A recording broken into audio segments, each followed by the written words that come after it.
वासने, धीरज घाटे, प्रदीप देशमुख, भगवान पासलकर, दिलीपराव वराटे, दीपाली धुमाळ, प्रदीप धुमाळ, किरण बारटक्के, गणेश बिडकर, वर्षा तापकीर, हर्षदा वांजळे, सायली वांजळे, सचिन दोडके, सचिन दांगट, वैशाली चौधरी, वासुदेव भोसले, शरद बराटे, हरिदास सरवट, वेगवेगळ्या राजकीय पक्षाचे उपस्थित असणारे सर्व सन्माननीय आजी माजी पदाधिकारी, आपले आयुक्त विक्रम कुमार, तसंच हॉस्पिटलचे पार्टनर श्रीयुत अंबर आयादे, त्यांचे सगळे सहकारी, महानगरपालिका आणि राज्य सरकारचा उपस्थित असणारा अधिकारी वर्ग, कर्मचारी वर्ग, बंधू भगिनींनो आणि माझ्या तरुण मित्रांनो, सुरुवातीलाच आपल्या जिल्ह्याचा पालकमंत्री यांना त्यांनी राज्याचे उपमुख्यमंत्री आपल्या शहरामध्ये आलेत, आपल्या जिल्ह्यात आलेत, आपल्या सर्वांच्या वतीनं मी देवेंद्रजींचं मनापासून स्वागत करतो।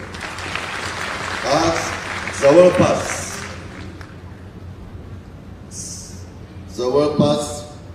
500 कोटी रुपयाच्या कामांची भूमिपूजन आणि उद्घाटन ही आपण इथं घेतलेली, एक तर 380 कोटीचं तुमच्या सगळ्यांच्या साक्षीनंच भूमिपूजन झालं आणि बाकीची 4 ऑनलाईन केलेली आहे। लवकरच लोकसभेच्या निवडणुकीची आचारसंहिता लागेल।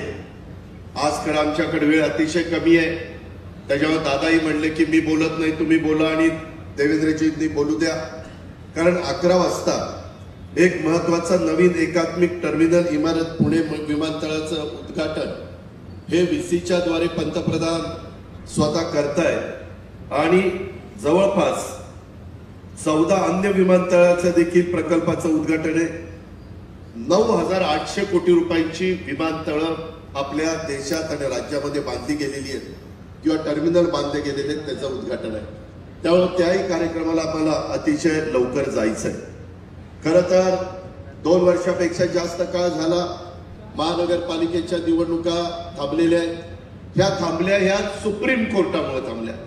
आम्हाला वाटतं आम्ही लोकांच्यातनं निवडून आलेले कार्यकर्ते आहोत आणि वेगवेगळ्या कार्यकर्त्यांना संधी मिळाली, जिल्हा परिषद, तालुका पंचायत, महानगरपालिका, नगरपालिका, नगरपंचायत, पण सुप्रीम कोर्टामध्ये ओबीसी याबद्दलचा एक मुद्दा गेलेला आहे, लवकर त्याचा निकाल लागेना। सातत्याने राज्य सरकार प्रयत्न करत आहे की त्याची तारीख लागावी आणि लवकरात लवकर या निवडणुका व्हाव्या। ह्याच मताचं महायुतीचं सरकार आहे, याची कृपया नोंद आपण सर्व सहकाऱ्यांनी घ्यावी। मित्रांनो, आरोग्याचा प्रश्न किती महत्वाचा आहे कोरोनाच्या काळामध्ये उभ्या जगाला कळलं, राज्याला कळलं, देशाला कळलं, पुण्याला देखील कळलं आणि त्या काळामध्ये hospital, paramedical staff, nurses, doctors यांची किती गरज आहे हे आपल्याला सगळ्यांच्या लक्षात आलं आणि त्याच्यातूनच नंतर गेले 2 वर्ष हे महानगरपालिकेची मुदत संपल्यावर चंद्रकांत दादा पाटील असतील, मी असेल, देवेंद्रजी असतील, भीमरावजी असतील, आम्ही सगळ्यांनी की बाबा कामं झाली पाहिजे, शेवटी निधी मर्यादित आहे आणि त्याच्यातून ही कल्पना पुढे आली की आपण एक मल्टी स्पेशालिटी हॉस्पिटल उभं करायचं आहे। मित्रांनो, कदाचित तुम्हाला अशी शंका येईल की हॉस्पिटल उभं केल्यानंतर आमचं काय, याच्यामध्ये तोही विचार राज्य सरकारने आणि महानगरपालिकेने केलेला आहे, लोकप्रतिनिधींनी केलेला आहे। 450 बेड ज्यावेळेस इथं होणार आहेत त्याच्यातले 10% बेड्स पूर्णपणे मोफत आणि 6% बेड शासकीय दराने, अशा प्रकारे 16% बेड्स हे सर्वसामान्यांच्या करता ज्यांची ऐपत नाहीये परंतु त्यांचं आरोग्य चांगलं राहिलं पाहिजे त्याकरता या इमारतीमध्ये ती व्यवस्था ही आपण केलेली आहे। त्याच्यामुळं कुणी काळजी करण्याचं कारण नाही, शेवटी लोकांचे प्रश्न सोडवण्याच्या करता आम्ही सगळेजण काम करत असतो। आज इतरही अनेक प्रकारची उद्घाटन आणि भूमिपूजन झालेली आहेत, हेही आपल्याला सगळ्यांना माहिती आहे। मित्रांनो, हे हॉस्पिटल करण्याच्या करता अनेक नगरसेवकांना इथं निवडून आणलंय, काहींनी चंद्रकांत दादांनी निवडून आणलंय, म्हणजे दोन्ही दादांनीच लोक निवडून आणलेली, बाकी पुढे आलेलं नव्हतं। एक तो भाजपचे तरी दादा असू द्या किंवा राष्ट्रवादीचा तरी दादा असू द्या, आणि ह्याच्यातून त्यांनी प्रयत्न केला, परंतु त्या काळात कुणालाच हे रेटलं नाही। आता मी बोर्ड बघितले 10 वर्ष 7 वर्ष काही नाही, हे मी खरं बोलतो, त्याच्यामध्ये 2 वर्षात आम्ही शेवटी काय ठरवलं, मी देवेंद्रजींना म्हणालो, देवेंद्रजी आपल्याला हे करायचं, आपल्याला मर्यादित प्लॅन आहे। मग देवेंद्रजी म्हटले की आपण असं करू, मल्टी स्पेशालिटीचा विचार करू। आणि त्याच्यातनं हा विचार पुढे आला. तो दादांनाही आवडला, तो मलाही आवडला, तो भीमरावजींना पण आवडला आणि त्याच्यातून आता इथं चांगल्या प्रकारचं हॉस्पिटल उभं राहत आहे.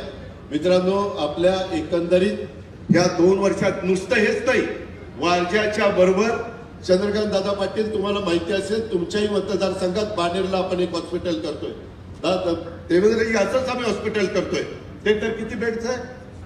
550 बेडचं आहे. पण त्याच्यात पण गरिबाच्या करता आरक्षित ठेवलंय, त्याच्यात पण शासकीय खर्चाने ठेवलंय. त्याच्यावर तुम्ही काळजी करू नका. आम्ही 30-30 वर्ष समाजकारण राजकारण करणारे कार्यकर्ते आहोत आणि त्याच्यामुळं हे बारकाईनं गोरगरीब समाज, दुर्लक्षित समाज ह्या करता काय केलं पाहिजे हा सगळा विचार करून आपण हे निर्णय घेतलेले. जाता जाता भीमरावांनी एक मुद्दा काढला 34 गावांचा. मध्ये मी आणि चंद्रकांत दादांनी याची बैठक घेतली होती. देवेंद्रजी गोविंदराजला मी गुरुवारी रात्री एक मीटिंग केली आणि त्याच्यामध्ये आपण शास्तीकराच्या बाबतीमध्ये जो पिंपरी चिंचवडला निर्णय घेतला त्याची कॉपी पण माझ्याकडे आहे. तशा पद्धतीनं आम्ही विक्रम कुमारांना सांगितलं की ते सगळं शास्तीकराचं सध्या थांबवा, लोकांना त्रास देऊ नका, वसुली करण्याच्या भानगडीमध्ये आता लगेच पडू नका. त्या संदर्भात महायुतीचं सरकार, एकनाथराव शिंदे, मी, देवेंद्रजी, चंद्रकांत दादा पाटील आम्ही त्याच्यात मार्ग काढतोय. यदा कदाचित आचारसंहिता लागली तर मी तुम्हाला सांगतो ती आचारसंहिता संपल्यानंतर तशा प्रकारचा जिया एकनाथराव, मी आणि देवेंद्रजी आणि चंद्रकांत दादा पाटील हा काढू आणि शास्त्रीकराचा जो काही एक ऐरणीवर मुद्दा आलेला आहे त्याच्यातनं पण मार्ग काढून देऊ. आपण काळजी करू नका. कुणी काही अगदी निवडणुकीच्या निमित्तानं सांगतील, काही ते खरं नाही. शेवटी सरकार इथं आपलंच आहे, आपणच तिथं काम करणार आहोत आणि त्याच्यातनं प्रश्न सोडवणार आहोत. मगाशी बोलत असताना एक भीमरावांनी सांगितलं की नरेंद्र मोदी साहेबांच्या नेतृत्वाखाली काय काय कामं चाललेली आहेत देशामध्ये. मी एवढंच जाता जाता सांगतो, जनतेहो, आता 3ऱ्यांदा नरेंद्र मोदींना पंतप्रधान करायचंय. एवढाच आपला सगळ्यांचा विषय आहे. एवढी गुणगाठ मनाची बाळगा आणि ह्या सगळ्या विकास कामाला मी हार्दिक शुभेच्छा देतो आणि आपल्या सगळ्यांची रजा घेतो. जय हिंद, जय महाराष्ट्र.